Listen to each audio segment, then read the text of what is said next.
We have got another episode of the Riftbound Meta Report where every week I'm going to have you covered looking at tournaments that have happened across the world in Riftbound, picking out the most interesting decks, also of course the decks that won the tournament themselves, and discussing them with you, seeing how the meta is developing. We've got Nexus Nights with over 60 players in today's video. We're also going to be looking at the top 8 of a 2K tournament that happened in Austria at the Rare Hunter shop. That is a shop I've played at, and I know that the quality of player is unbelievably high. So it's definitely one I wanted to take a look at. Thank you to the channel sponsor Card Market. If you're looking at picking up singles and you're in Europe, Card Market's the place to do it. This best sellers tab, I also think is really interesting for us to track the meta. We know that Master Yi and Kaiser are sort of the two most popular decks with pro players, but of course those cards are very difficult to get your hands on. And actually the result of that is that your local meta, while I'm sure there's going to be a few players using those decks, there's surely going to be a bunch of players using these other kinds of cards that you're seeing in here. You can see that purple and blue are some of the most sold cards, and you've got some green cards like Defy and Charm up in the mix as well. Let's crack on though and look at some of these deck lists. Big thank you to Rift Decks for compiling all of these. If you guys want to be featured in my Meta Report videos, get your decks on Rift Decks. It's a great resource. They have a great database of deck lists from tournaments. It just opened up like a week ago, but they have a site for Lorcana. It's just brilliant. So this was a 36 player event and Kaiser won this one. Probably not going to spend as much time talking about Kaiser compared with the other decks because it's something that we're going to see a lot of. Honestly, I just wanted to sort of make sure that you guys are seeing that Kaiser is winning a lot of these tournaments still, but I'm not as interested in talking about Kaiser. But second place at this tournament, I'm definitely interested in talking about, which is Darius. I think that Darius is one of the most underrated decks in the game. In China, it didn't really have as many good results as I might have expected it to. And these Darius decks tend to focus on Baited Hook, which is a 3-cost gear, and you can exert and pay 1 energy and a power and kill a friendly unit. Look at the top 5 cards of your main deck. You may play a unit from among them that has might up to 1 more than the killed unit, ignoring its cost, then recycle the rest. That's quite a lot of text, but basically how that plays out in principle is, let's say you have a 2-cost Trifarian Glory Seeker on your board. You can use the Baited Hook to kill it, and then you are going to be looking at the top 5 cards of your deck, and you may play a card from your deck that has 3 might or less. And then you don't pay the cost for that. So that has really good synergy, in particular with a card like Draven, which has the very expensive cost of 5 usually, and its might is increased by your points. But the way this interaction works is if you were to use the Baited Hook on a 2 might card rather, Draven, its ability doesn't go through until it's on the board, so it would still be 3 might. And you're basically able to get a Draven down really early, and it's going to be huge to close out the game. There's some other really nice little bits of synergy like that as well. Like this deck, you have a bunch of ways of creating recruits, with the Faithful Manufacturer being one way, and also the Vanguard Captain. You can banish those cards with the Baited Hook and get something like a Vayne into the mix. Now, Darius as a leader ability, you might not be familiar. It's quite high rolly potentially if you get like a good opening, because you can add 1 energy to your pool each turn, but it has to be the second card you've played this turn. So if you imagine if you're on turn 1, you could play your 2-cost card, and then if you're going first, then you could use Darius, you would have 1 more energy, but there's not often going to be much to use that extra energy on. So one thing that you often see Darius players do is play 3 copies of the Seal of Unity, because you can play the Seal of Unity, then you could use the Darius effect, and then you could play on your very first turn the Vanguard Captain, even when going first. So the sequencing of that would be, you would float 1 energy. If you're not familiar with that, you can check out my tips video. Play the Seal of Unity, and then pay the power cost for the Seal of Unity, recycling the rune, which you floated the energy for. Then you would trigger your Darius ability, adding an extra energy into your pool. So you have 1 rune that's ready, and then you would have 2 energy in your pool thanks to the floated rune and Darius. And then that means you have 3 total. You exert the Seal of Unity to pay the power cost, and you get the Vanguard Captain in on your very first turn when you go first, which is absolutely absurd because of course the Legion ability of this would also trigger, and you would have a 3 might card and 2 recruit tokens on your very first turn. So like the high roll potential of this deck is pretty unmatched with Darius, but then if you don't high roll, you've still got the baited hook combos to fall back on. The rest of the deck is just about like having a consistent curve, really, like quite a lot of 2-drops. There's actually not that many 2-drops in this deck, so you're often going to have to skip turn 1 if you're not careful. I would maybe personally like to play a few more 2-drops, like the Daring Poro. I think I would probably just play 3 copies of, to be honest, to have a bit more consistency. But yeah, you've got lots of Legion cards like the Noxus Hopeful. The Spectral Matron is a really, really cool card in this deck as well. When you play me, you may play a unit costing no more than 3 energy and no more than 1 power from your trash, ignoring its cost.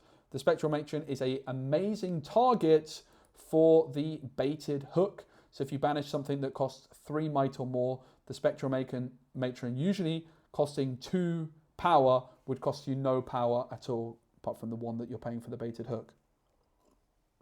The deck's also just got a bunch of nice special cards like Hidden Blade, Falling Star, Call the Weak, and Cleave, which can give you some control. Grand Stratagem as a potential closer to give friendly units +5 might.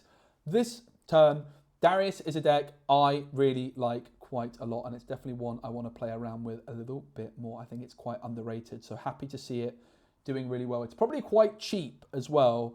The baited hook is a legendary. The Seal of Unity is also a legendary. You probably want a couple of Kaisers in there, if not 3. So actually, I take it back. It's probably quite expensive, which is maybe why we don't see it all that much. Third place at this tournament, I also wanted to highlight, as it's a Victor deck. Victor, one of the more popular decks, but something we don't always see. Of course, playing blue, you get access to the 1,000-Tailed Watcher. There's 3 copies of that in this deck. Your turn 2s, you're looking at the Watchful Sentry, the Scout, and the Student, which is a really good turn 2. You've got the Faithful Manufacturer and the Vanguard Captain on 3. 3 energy, which can both spawn recruits. Cruel Patron and Sprite Mother are both good options. There's quite a lot of expensive power costs in this deck if you're not careful, with the Watcher, with the Sprite Mother, the Call the Weak, and the Hidden Blade. Also hiding cards. You've also got 3 copies of Siphon Power. Imperial Decree, when any unit takes damage this turn, kill it. That has huge synergy with all of these recruits. And then quite a few options on the sideboard as well. Victor's a really good deck, and it's going to continue to see play. And 4th place, I actually believe this might have been an online webcam tournament of some sort. I'm not 100% sure, but big shout out to Runes and Rifts. I think it's a YouTube channel. And 4th place is Volibear, which I really, really wanted to highlight this one. Volibear is overshadowed by Misfortune. It's overshadowed by Master Yi with Dazzling Aurora, to be honest. But it's still a really, really solid way of playing Dazzling Aurora. The reason it's usually overshadowed by those other decks is they sort of do what Volibear does, which is ramp, but with a more flexible leader, and you also get access to a champion. Like, a big problem with Volibear really is you're looking to ramp, but then your champion is so expensive and it becomes a bit awkward. Like, you actually almost in this deck want one cheaper Volibear. Like, if you imagine if there was like a 4-cost Volibear champion that was 5 might, that you could just play on turn at 4 energy every single time, it would really give you a lot of extra consistency. But instead your champion's very expensive and kind of often just collects dust. You really want, in this like ramp deck, you want a champion that you can play a little bit earlier on, in my opinion, ideally. Volibear doesn't have that, but what it does have is the Brazen Buccaneer. I love this card in Volibear because it is a 4-cost card, essentially, because you can just discard a card from your hand. It comes in at 5 might, and it is then going to ramp you up with your Volibear ability. Again, I love this deck. I was having so much fun until I played a mirror matchup against a Misfortune Dazzling Aurora. I say a mirror matchup because they're also playing Dazzling Aurora. Misfortune was able to discard my cards. They had more gear removal than I did, and it just proved to be a really very difficult matchup. I love the Iron Ballista in this one as well, a card that you can play down early and then deal 2 to a unit at a battlefield every single turn. By playing Volibear, you do with the Dazzling Aurora, you get access to all of this red removal as well. Sky Splitter's great in this one. I would actually play 3 of this personally in my Volibear deck. Disintegrate, Void Seeker, Incinerate, and Get Excited, as well as Falling Star, are all just amazing removal tools. You're always going to play the ramp, Immobilizing Catalyst. And then, of course, you're just wanting to play as many big units as possible. So this Dazzling Aurora is just going to be hit after hit. That's why we're seeing so many special cards, and also why the Iron Ballista feels quite good in this deck. And it's an interesting sideboard with Stormbringer, 2 copies of that in the sideboard, 1 in the main deck. Choose a friendly unit in your base, deal damage equal to its might to all enemy units out of battlefield, then move your unit there. Every Riftbound player needs to get hit by a Stormbringer at least once in their lifetime. It is absolutely brutal, but when you play against Volibear, experienced players will know how to play around it. So let's move on to the next tournament, and let's take a look at a first place from a locals in Berlin, which is where I live at Manor Games. 27 players, JTCG. We're going to be looking at a couple of his decks. He won this locals with a Teemo deck. I love Teemo. This is also quite similar to the version that I am seeing Savage play. I played against him on stream last night. I have a very different take on Teemo to what most players do, so have a look out for that video. But this deck is playing the Tide Turner and Dr. Mundo package. The Traveling Merchant and Dr. Mundo package. The Traveling Merchant, if you can move it multiple times, you discard lots of cards, you populate your discard, and then Dr. Mundo is going to be absolutely huge in the late game. It's also got Mind Splitter, which is when you play me, choose an opponent, they reveal their hand, choose a card from it, and they discard that card. Mind Splitter is particularly powerful against Dazzling Aurora, and that's also a big reason, linking back onto Volibear deck, when Misfortune can play Dazzling Aurora, can play the Mind Splitter against you, and they discard your Aurora, you feel really, really sad. Mind Splitter definitely an interesting inclusion in these decks. I personally like playing Teemo a little bit more fast-paced, but with Dr. Mundo, you can really go quite late into the game. Retreat's in there, Sneaky Deckhand. So Retreat is a really good tech card to deal with Kaiser, and Sneaky Deckhand is a really good tech card to deal with the Dazzling Aurora decks. 1 Guerrilla Warfare, which is a card I like. 1 Time Warp, which is a very good win condition for a late game deck with Dr. Mundo, that's for sure. Overall, I just think Teemo's a great deck. There's definitely lots of ways you can build it. This is sort of the most traditional take in many ways. But yeah, look out for my version because I have some very different opinions on how to build Teemo. Another winning deck list from a Nexus Night is a 24-player tournament with Jose taking it down with a budget Lee Sin deck. I pulled a Lee Sin showcase, so I'm definitely interested in taking some Lee Sin for a ride myself. I think Lee Sin has got to be one of the most underrated leader abilities in Riftbound because it's really just overshadowed by the Master Yi decks because it's the same color pairing. But that doesn't mean that Lee Sin is bad by any stretch of the imagination. You get access to a really good champion which can come in with Accelerate, which I think is really valuable. Green and orange both have an abundance of good cards. I love the First Mate being able to ready. The Wielder of Water is still really good. So you've got some of the best 3 drops in particular in the game. This Wielder of Water on your first turn when going second is great. Also playing the Wizened Elder, which is a 4 might card. This is in the starter deck.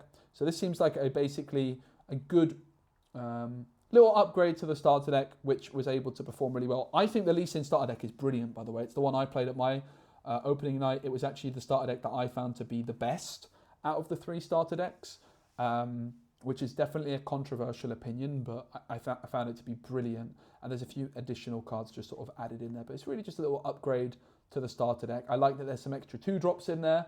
One of the biggest weaknesses of the starter decks is that they're kind of lacking on 2 drops. So this seems like a good improvement to the starter deck. Second place at, I think the same tournament. Yeah, at the same tournament was Jinx. A Jinx deck, obviously Jinx also a starter deck. So this one is also like another take on an upgrade of the starter deck. And it's playing Nocturne, which is my personal favorite card in Riftbound. When you look at cards from the top of your deck and don't draw them, and you see me, you may play me for 1 power. That is going to synergize very nicely with stacked deck. But in a Jinx deck, if you draw Nocturne, you can easily discard it and it's not a big deal. So I love Nocturne in these Jinx decks. Stacked deck is unfortunately the only way to trigger it as far as I'm aware. I'm definitely going to be keeping an eye on cards in the next set that have synergy with Nocturne because I think it's just going to be a card that gets better as we get more cards. There is also the potential of playing the 2-cost purple Poro, Mystic Poro I think it's called, which you look at the top card of your deck and you can recycle it. But really, it's unlikely you see Nocturne with that. I don't particularly like it, whereas the stacked deck is just a great card anyway. So I like not playing that Poro particularly, although it is something you could consider. Obviously, Vi is a big closer. There's a couple of Veins, which is a bit of an upgrade. Noxus Hopeful, I would definitely want to play 3 of if available. And the Sun Disc is an interesting option as well. But yeah, the thing I love about this one is the inclusion of the Nocturne. I think it's absolutely brilliant. This was a 63-player Nexus night, which is a huge amount of players at Cool Stuff Games. And we're going to look at 3 of the deck lists from it. In the top 8, remember 63 players, so this is a great result, is Annie. Annie is, of course, one of those decks in the Proving Grounds, and also Jinx being a starter deck. Usually players seem to prefer Annie over Jinx once all is said and done. And while you don't have the Jinx legend ability, you can still play some discard cards like the Traveling Merchant with Scrap Heap. Has really not great synergy when you're playing Jinx because you want to empty your hand. But then this package of cards works very well with Annie. No sign of Nocturne in this one though, which again, maybe I would want to see, but you don't have as much discard in an Annie deck as you do in the Jinx deck. So it is a little bit more risky. It's only the Traveling Merchant really that could deal with it. So I think it makes sense not to play it, but it is something you could consider. And it's just 3 copies of most cards with the Kaiser, the Sneaky Deckhand, the Vi is a big finisher, Darius is also a big potential finisher, and then just lots of special cards, Cleave, Gust, Stack Deck, Falling Star, only 1 copy, Fight or Flight, only 2. I would always play 3 of this card. I think it's one of the best cards in the game. 3 Flash, which feels like a lot, but it is a powerful one. Ride the Wind is in there as well, which is another outstanding card. Void Seeker as well. Big shout out to this Annie player. Annie's definitely a deck with a lot of potential. Also in the top 8 was a Misfortune Dazzling Aurora deck. This is sort of what I was talking about before. I think this is a better way of playing Volibear. Obviously, you're not playing Volibear, but it's a deck doing a very, very similar thing. But instead of red, you get access to purple. I think purple is great for this deck because you get Fight or Flight, Stack Deck for consistency. Gust is great in the early game. Fading Memories is pretty good. But in particular, you get access to Mind Splitter. When you play me, choose an opponent, they reveal their hand, choose a card from it, and they discard that card. That's so good in Dazzling Aurora Mirrors. You also can get access to some gear removal, although that's not in this version of the deck. But the other thing is, like, the Misfortune Legend is just so good with Dazzling Aurora. Just being able to give one of your big, juicy cards ganking is a great way of staying in the game. A lot of the time when you play Dazzling Aurora, your opponent needs to win the following turn. And suddenly having like a big unit at one battlefield that can move to the other is a great way of just staying in the game and closing out the game quite quickly. And I also just love having access to a legend which has Accelerate. And it's just such a strong chosen champion. It's so good. It has ganking, and the first time you move each turn with this card, you may ready something else that's exhausted, which includes even runes. I absolutely adore this Misfortune as a chosen champion. So personally, it's the way I would go if I was playing Dazzling Aurora, either this or Master Yi. The winning deck of this one was a Kaiser deck, 63 players. Kaiser coming out on top. They have the Watchful Sentry, the Raven Blue Student, and just 1 Pouty Poro. Apologies for that sound. There's a lot of renovation going on in the flat below me, and I've been trying to record this video all day, so we're going to push on ahead. This one's playing 3 Retreats. It's playing Stupefy, Falling Star, Void Seeker, 1 Icarthian Rain, and 2 Time Warps, Cleave, Hextech Ray. You've got 3 Watchers, 3 Darius as cards that can come in ready, 3 Noxus Hopeful, and then Yordle times 3, just that 1. It looks like 2 Kaisers, so 1 as the champion and then 1 in the main deck as well. And then Smokescreen, Void Seeker, Sprite Mother, Thermo Beam, only 1 of an Icarthian Rain. So yeah, Kaiser still coming out on top, just looking really, really strong. We're seeing a lot of Kaiser players use Retreat now as well, which can be pretty powerful to protect your early game threats in mirror matchups in particular. Then another tournament, a 22-player Nexus night. Annie took this one down. This one's playing Darius, which I think is a great finisher. It's also playing Vayne, which I think is a really, really strong card because it can be enter ready if an opponent controls a battlefield. I think that's really a strong ability. Noctis Hopeful, only 2. I would like to see 3 of this card. I think it's one of the best cards available. Definitely like to see Heavy on the count of Falling Star, Void Seeker, only 2 Fight or Flights, 2 Flash, Incinerate, and Ride the Wind. The winner of this one, a 30-player event, was Aurora Master Yi. So we talked a lot about Dazzling Aurora already and the different options. Master Yi is another way of doing it. By playing green, you get access to Defy, Charm, Discipline, which are some of the best combat tricks in the game. You also get Ziona's Hourglass. The next time a friendly unit would die, kill this instead and recall that unit exhausted. That's really strong because in the early game, before you're able to get your Dazzling Aurora down, you can get Ziona's Hourglass down, and then once your Aurora takes over, in a similar way to how I said Misfortune's ganking ability just helps you stay in the game and deny your opponent closing it out, Ziona's Hourglass is a really good way to just apply more pressure. Also Confront, your units enter ready this turn is a really good option in these decks. It's just another card which is not a unit. And then the green big units is the Tasty Fairfolk, the White Flame Protector. Sorry about the sirens. The sirens here in Berlin are so noisy. This is the worst flat ever to record videos in. Second place at Funtainment in Berlin is Jay. We looked at his Teemo deck earlier. He played Ari on this occasion, using the Ari Alluring, the one that's holding points, and the Time Warp combo. You do see some players preferring not to play Time Warp and just going for the other Ari. There's a couple of different routes you can go with this deck, but no surprises to see 3 Charms, 3 Defies, 3 On Guards, 3 Disciplines, and 3 Stupefies. This deck has just got so many amazing combat tricks, and with the Ravenbloom Student, this card's going to be absolutely absurdly strong in this deck. Our next, Kaiser won a 17-player event. I'm not going to look at this list too much, but it's playing the Mega Mech. But yeah, just wanted to make sure that you guys are getting a fair reflection of the meta, which is that Kaiser is winning a lot. Even if I don't want to talk about the decks as much, I think it's important that you do still see that Kaiser is doing the business. It really, really is. It's a good deck, no doubt about it. Second place at a 30-player event was an Ari deck that I wanted to show you because this one is using the other Ari, the blue Ari. When I attack or defend, give an enemy unit here -2 might this turn.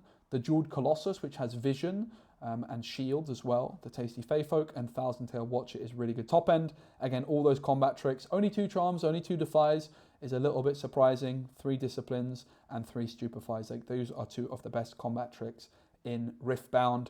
Time Warp is still in the mix here, and there is an Ari Alluring on the sideboard. So in game 2, you could put this sideboard Ari into your main deck and therefore make it your chosen champion. So this one's actually doing a little bit of both, right? You've got that flexibility of choosing what your strategy is depending on the matchup, which I think is a really nice thing about these Ari decks, is that they have 2 really strong champions as options. Another Kaiser deck winning this 19-player event with Progress Day, drawing 4 as a very greedy option in this one. First place at a 90-player event is Ari, also using the blue Ari. Is there any sign of the other Ari? There is. Again, a similar strategy to have this Ari Alluring on the sideboard, and then you can put it into the main deck. You can do some unbelievably good things with Time Warp plus this Ari Alluring and win the game incredibly, incredibly quickly. You can be at I think you can get like 6 points in 1 turn or something like this with this combo, if not more. So yeah, very cool to see Ari doing well. Second place at this event was a Master Yi deck. This one is also using Dazzling Aurora, so quite similar to the list that we saw a little bit earlier on.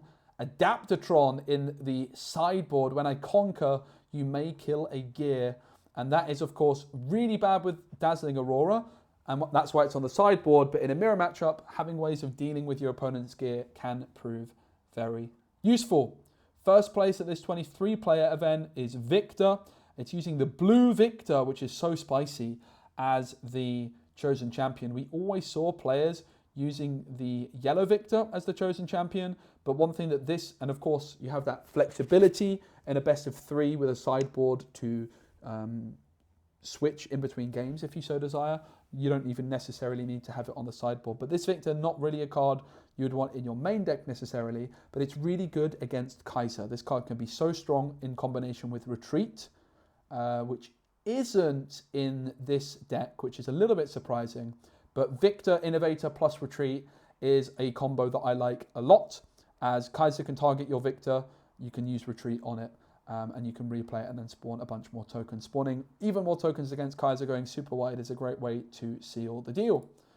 First place at this 39-player event, which looks like an online tournament, was Teemo, my favorite deck in the game. This one's also using the Traveling Merchant and Mundo package. What I like, though, is if you're playing this package, actually playing these scrap heaps as well. I think that makes a lot of sense.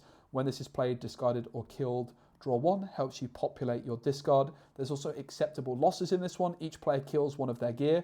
This is a good tech card to deal with Dazzling Aurora, although worth mentioning, if your opponent has a gear on the board already alongside their Aurora, acceptable losses, your opponent chooses which gear is killed. So it's not actually that great against most of these Aurora decks, because we saw like the Volibear version that's playing red has like the Ballista, the Master Yi version has Ziona's Hourglass, so you're not really likely to actually snipe the Aurora like a lot of people might hope. But you could catch your opponent off guard with it, and there's synergy with your own Scrap Heap, of course. It also helps populate for your Dr. Mundo. Convergent Mutation has some amazing synergy with the Hidden Teemo.